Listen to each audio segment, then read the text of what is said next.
2026 2026ರ ವರ್ಷ ಭವಿಷ್ಯ 12 ರಾಶಿಗಳ ಫಲಾನುಫಲಗಳನ್ನ ಹೇಳ್ತಾ ಹೋಗ್ತೀನಿ.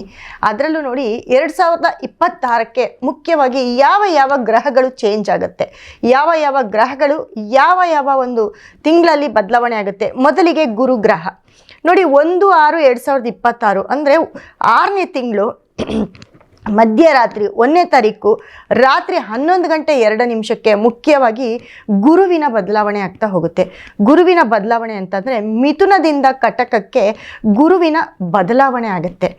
ಮತ್ತು ಇದೇ ವರ್ಷ 2026ರಲ್ಲಿ 31ನೇ ತಾರೀಕು 10ನೇ ತಿಂಗಳು 2026 ಈ ತಿಂಗಳಲ್ಲಿ 10ನೇ ತಿಂಗಳಲ್ಲಿ 4:53 ಸಾಯಂಕಾಲ 4:53 ಮತ್ತೆ ಗುರುವಿನ ಬದಲಾವಣೆ.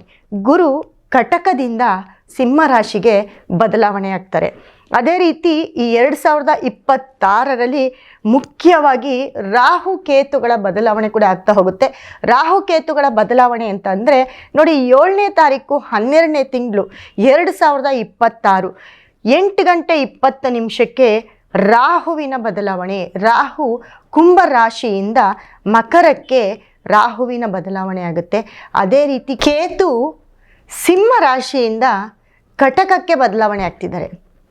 ಈ ರಾಹು ಕೇತುಗಳ ಬದಲಾವಣೆ ಹಾಗೂ ಗುರುವಿನ ಎರಡು ತಿಂಗಳಲ್ಲಿ ವರ್ಷದಲ್ಲಿ 2 ಸಾರಿ ಗುರುವಿನ ಬದಲಾವಣೆ ಆಗ್ತಾ ಹೋಗುತ್ತೆ. ಮತ್ತು ಶನಿ ಗ್ರಹ 2 ವರ್ಷ ಮೀನದಲ್ಲೇ ಇರ್ತಾರೆ. ಆಲ್ರೆಡಿ ಮೀನದಲ್ಲಿ ಇದ್ದಾರೆ, ಅದೇ ರೀತಿ ಮೀನದಲ್ಲೇ ಇರ್ತಾರೆ. ಈ ಮುಖ್ಯವಾಗಿ ಈ 3 ಗ್ರಹಗಳ ಬದಲಾವಣೆಯಿಂದ ಅನೇಕ ರಾಶಿಗಳಿಗೆ ಬಹಳಷ್ಟು ಏರುಪೇರುಗಳಾಗ್ತಾ ಹೋಗ್ತವೆ. ಮತ್ತು ಸೂರ್ಯ, ಕುಜ, ಬುಧ ಮತ್ತು ಶುಕ್ರ ಈ 4 ಗ್ರಹಗಳು ಒಂದು ತಿಂಗಳಿಗೆ ಒಂದು ಸತಿ ಎಲ್ಲ ರಾಶಿಗಳನ್ನು ಸಂಚರಿಸ್ತಾ ಹೋಗ್ತವೆ. ಅದರಲ್ಲಿ ಚಂದ್ರ 2.5 ದಿನಕ್ಕೆ ಒಂದು ಸತಿ ಎಲ್ಲ ರಾಶಿಯನ್ನು ಸಂಚರಿಸ್ತಾ ಬರ್ತಾನೆ. ಈ ರಾಶಿಗಳ ಬದಲಾವಣೆಯಿಂದ ಈ 12 ರಾಶಿ ಈ ಗ್ರಹಗಳ ಬದಲಾವಣೆಯಿಂದ 12 ರಾಶಿಗಳಲ್ಲೂ ಯಾವ ಮಟ್ಟದ ಏರುಪೇರುಗಳಾಗ್ತವೆ, ಯಾವ ಶುಭ ಅಶುಭ ಫಲಗಳು ಬರ್ತವೆ ಅಂತ ನೋಡ್ತಾ ಹೋಗೋಣ. ನೋಡಿ 2025 ಮುಗಿಸಿ 2026ನೇ ಹೊಸ ವರ್ಷಕ್ಕೆ ಕಾಲಿಡ್ತಾ ಇದ್ದೀವಿ. ಎಲ್ಲರಿಗೂ ಅವರವರ ರಾಶಿಯ ಫಲಾನುಫಲಗಳನ್ನ ತಿಳ್ಕೊಳ್ಳೋ ಒಂದು ಕುತೂಹಲ ಇರುತ್ತೆ. ಅದೇ ರೀತಿ 12 ರಾಶಿಗಳ ಫಲಾನುಫಲ 2026ರಲ್ಲಿ ಹೇಗಿರುತ್ತೆ ಅನ್ನೋದನ್ನು ಸಂಕ್ಷಿಪ್ತವಾಗಿ ತಿಳಿಸ್ಕೊಡ್ತೇನೆ. 2026 ಮೀನರಾಶಿಯವರ ಒಂದು ಭವಿಷ್ಯವನ್ನು ಹೇಳ್ತಾ ಹೋಗ್ತೇನೆ. ನೋಡಿ 2026 ವರ್ಷದಲ್ಲಿ, ಯಾಕಂದರೆ ಮೀನರಾಶಿಯವರು ಅಂತಿಂಥ ಕಷ್ಟವನ್ನು ಪಟ್ಟಿಲ್ಲ. ಯಾಕಂದರೆ ಶನಿ ರಾಹು 12ನೇ ಮನೆ ಶನಿ ರಾಶಿಗೆ ಬಂದು ಮೀನರಾಶಿಯವರು ಈ 2025ರಲ್ಲಿ ತುಂಬ ನೋವನ್ನು ಅನುಭವಿಸಿದ್ದಾರೆ. ಅದೇ ರೀತಿ 2026 ಹೇಗಿರುತ್ತಪ್ಪ ಅಂದರೆ ಶನಿ ಬದಲಾವಣೆಗೆ ಇನ್ನೂ ಟೈಮ್ ಬೇಕು, 1 ವರ್ಷ ಟೈಮ್ ಬೇಕು. ಅದರ ಒಳಗಡೆ ಗುರು ಮತ್ತು ರಾಹುಕೇತುಗಳ ಬದಲಾವಣೆ ಆಗ್ತಾ ಹೋಗುತ್ತೆ. ನೋಡಿ ಮೀನರಾಶಿಯವರಿಗೆ ಮುಖ್ಯವಾಗಿ ಅದರಲ್ಲೂ ಪೂರ್ವಭಾದ್ರ, ಉತ್ತರಭಾದ್ರ, ರೇವತಿ ನಕ್ಷತ್ರ ಈ 3 ನಕ್ಷತ್ರದವರಿಗೆ ಗುರು ಮಿಥುನ ರಾಶಿಯಲ್ಲಿ 4ನೇ ಮನೆಯಲ್ಲಿದ್ದಾನೆ. ಮತ್ತು 4 ಗ್ರಹಗಳು ಸತತವಾಗಿ 4 ಗ್ರಹಗಳು ಸೂರ್ಯ, ಶುಕ್ರ, ಬುಧ ಮತ್ತು ಕುಜ ಕುಂಭರಾಶಿಗೆ ಬರ್ತವೆ. ಜನವರಿ 15ರ ನಂತರ ಸ್ವಲ್ಪ ಕಷ್ಟ ನಷ್ಟಗಳನ್ನ ನೋಡ್ತಾ ಹೋಗ್ತಾರೆ. ಅದಾದ ನಂತರ ಮಾರ್ಚ್ 3ನೇ ತಿಂಗಳಲ್ಲಿ ಎಲ್ಲ ಗ್ರಹಗಳು ರಾಶಿಗೆ ಬರ್ತವೆ.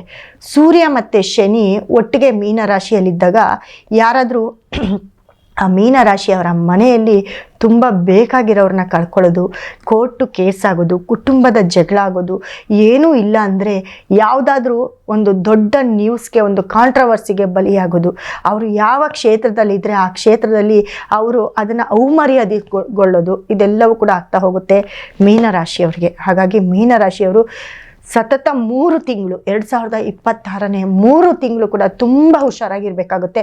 ಇಲ್ಲ ಅಂದರೆ ತುಂಬ ಸಾವು ನೋವುಗಳನ್ನ ನೋಡಬೇಕಾಗುತ್ತೆ, ಅಪಘಾತಗಳನ್ನ ನೋಡಬೇಕಾಗುತ್ತೆ. ಮತ್ತು ನಿಮ್ಮ ಮನೆಯಲ್ಲಿ, ನಿಮ್ಮ ಕುಟುಂಬದಲ್ಲಿ ಯಾರನ್ನಾದರೂ ಅಲ್ಪಾಯಸ್ಸು, ನಿಮ್ಮ ತುಂಬ ಬೇಕಾಗಿರೋರನ್ನ ಕಳ್ಕೊಳ್ಳೋವಂಥ ಚಾನ್ಸ್ ಕೂಡ ಇರುತ್ತೆ. ಅದಾದ ನಂತರ ನೋಡಿ ಮಿಥುನ ರಾಶಿಯಿಂದ 6ನೇ ತಿಂಗಳ ನಂತರ ಕಟಕ ರಾಶಿಗೆ ಗುರುವಿನ ಆಗಮನ ಆಗುತ್ತೆ. ಗುರುವಿನ ಆಗಮನದಿಂದ ಮೀನರಾಶಿಯವರಿಗೆ ನೋಡಿ ಗುರುವಿನ ದೃಷ್ಟಿ, ನೇರ ದೃಷ್ಟಿ, 9ನೇ ದೃಷ್ಟಿ ಮೀನರಾಶಿ ಮೇಲೆ ಬೀಳುತ್ತೆ. 6ನೇ ತಿಂಗಳ ನಂತರ ಮೀನರಾಶಿಯವರಿಗೆ ಲಕ್ ಚೇಂಜ್ ಆಗುತ್ತೆ. ಲಕ್ ಚೇಂಜ್ ಆಗುತ್ತೆ ಅಂದರೆ ನೀವು ಎಂಥ ಕೆಲಸ ಕಾರ್ಯ ಮಾಡಿದ್ರು ಕೂಡ ಅದರಲ್ಲಿ ನಿಮ್ಮ ತುಂಬ ಏಳಿಗೆಯನ್ನು ನೋಡ್ತೀರಾ, ತುಂಬ ಪಾಸಿಟಿವ್ನ ನೋಡ್ತೀರಾ. ಅದೇ ರೀತಿ ನಿಮ್ಮ ಕೆಲಸ ಕಾರ್ಯ, ನಿಮ್ಮ ಆರ್ಥಿಕ ಪರಿಸ್ಥಿತಿ ಸುಧಾರಿಸ್ತಾ ಹೋಗುತ್ತೆ. ಏನೇ ಕೆಲಸ ಕಾರ್ಯ ಮಾಡಿದ್ರು ತುಂಬ ಬೆನಿಫಿಟ್ ಆಗಿರುತ್ತೆ. ಮತ್ತು ನಿಮ್ಮ ಮನೆಯಲ್ಲಿ ಮಕ್ಕಳ ಒಂದು ಏಳಿಗೆ ಜಾಸ್ತಿ ಆಗ್ತಾ ಹೋಗುತ್ತೆ, ಮಕ್ಕಳ ಅದೃಷ್ಟ ಕುಲಾಯಿಸ್ತಾ ಹೋಗುತ್ತೆ. ಮುಖ್ಯವಾಗಿ ಏನಪ್ಪ ಅಂತಂದರೆ ಮೀನರಾಶಿಯವರಿಗೆ ನಿಮ್ಮ ಮನೆಯ ಪೂರ್ವಜರ ಆಸ್ತಿ ಕೂಡ ನಿಮಗೆ ಸಿಕ್ಕತ್ತೆ ಅಂತ ಹೇಳುತ್ತೆ. ಅದು 6ನೇ ತಿಂಗಳ ನಂತರ. ಯಾಕಂದರೆ 5ನೇ ಮನೆಗೆ ಗುರುವಿನ ಆಗಮನ ಆಗುತ್ತೆ ಮತ್ತು ಗುರುವಿನ ದೃಷ್ಟಿ ನಿಮ್ಮ ರಾಶಿಯ 9ನೇ ಮನೆ ಅಂದರೆ ಭಾಗ್ಯಸ್ಥಾನಕ್ಕೆ ಬೀಳುತ್ತೆ. ಮತ್ತು ನೋಡಿ ಕೆಲಸ ಕಾರ್ಯ ಅಂತ ಬಂದಾಗ ಮೀನರಾಶಿಯವರು ನೋಡಿ 10ನೇ ಮನೆ ಸತತವಾಗಿ 11ನೇ ಮನೆಗೂ ಕೂಡ ಗುರುವಿನ ದೃಷ್ಟಿ ಮಕರ ರಾಶಿಯ ಮೇಲೆ ಬೀಳೋದ್ರಿಂದ ಎಲ್ಲೋ ಒಂದು ಕಡೆ ಮೀನರಾಶಿಯವರಿಗೆ ತುಂಬ ಕೆಲಸ ಕಾರ್ಯ ಏನೆಲ್ಲ ನಿಂತೋಗಿದೆ ಅದೆಲ್ಲ ಶುರು ಆಗ್ತಾ ಹೋಗುತ್ತೆ. ಮತ್ತು ಗುರು 6ನೇ ಮನೆಗೆ ಅಂದರೆ ಸಿಂಹರಾಶಿಗೆ 10ನೇ ತಿಂಗಳ ನಂತರ 10ನೇ ತಿಂಗಳಲ್ಲಿ ಸಿಂಹರಾಶಿಗೆ ಎಂಟರ್ ಆಗ್ತಾರೆ. ಸಿಂಹರಾಶಿಗೆ ಬಂದಾಗೂ ಕೂಡ ನಿಮ್ಮ ಕುಂಭರಾಶಿಯ ಮೇಲೆ ದೃಷ್ಟಿ ಬಿದ್ದಾಗ ಖಂಡಿತವಾಗ್ಲೂ ಅಲ್ಲೂ ಕೂಡ ನಿಮಗೆ ಒಳ್ಳೆಯದಾಗುತ್ತೆ. ಯಾಕಂದರೆ ಕುಂಭ ಮತ್ತು ಮೇಷರಾಶಿಗೆ ಗುರುವಿನ ದೃಷ್ಟಿ ಬೀಳುತ್ತೆ.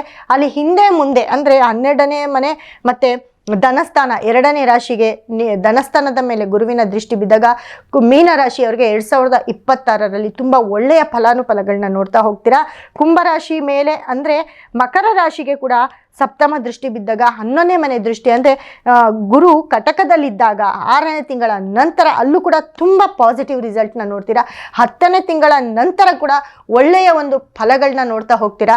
ಹಾಗಾಗಿ ಮೀನರಾಶಿಯವರು ಒಂದು ಪರಿಹಾರ ಏನಪ್ಪ ಅಂದರೆ ಶನಿ ಶಾಂತಿಯನ್ನು ಮಾಡ್ಕೊಳ್ಬೇಕಾಗುತ್ತೆ. ರಾಶಿಯಲ್ಲೇ ಶನಿ ಇರೋದ್ರಿಂದ ಶನಿ ದೇವರನ್ನು ಅತಿ ಹೆಚ್ಚು ಆರಾಧನೆ ಮಾಡಬೇಕಾಗುತ್ತೆ. ಮತ್ತು ಅದರಲ್ಲೂ ನೋಡಿ ಉತ್ತರ ಭಾದ್ರ, ಪೂರ್ವ ಭಾದ್ರ, ರೇವತಿ ನಕ್ಷತ್ರದವರು ಶನಿಯ ಒಂದು ಸ್ವಸ್ಥಾನಕ್ಕೆ ಹೋಗಿ ಶನಿಯನ್ನು ಆರಾಧಿಸಿದ್ರೆ ತುಂಬ ಒಳ್ಳೆಯದಾಗುತ್ತೆ. ಮತ್ತು ಗುರುವಿನ ಅನುಗ್ರಹವನ್ನು ಪಡ್ಕೊಂಡ್ರು ಕೂಡ ತುಂಬ ಪಾಸಿಟಿವ್ ಇರುತ್ತೆ. 2026ರಲ್ಲಿ ಸುಮಾರು ಕಷ್ಟಗಳಿಂದ ಪಾರಾಗ್ತಾ ಹೋಗ್ತೀರಾ ಮೀನರಾಶಿಯವರು. ಸೊ 2026 ನಿಮ್ಮ ಕಷ್ಟ ನಷ್ಟಗಳನ್ನು ತೊಡೆದು ತುಂಬ ಒಳ್ಳೆಯ ಒಂದು ಫಲಾನುಫಲಗಳು ನಿಮಗೆ ಸಿಗ್ತಾ ಹೋಗ್ತವೆ.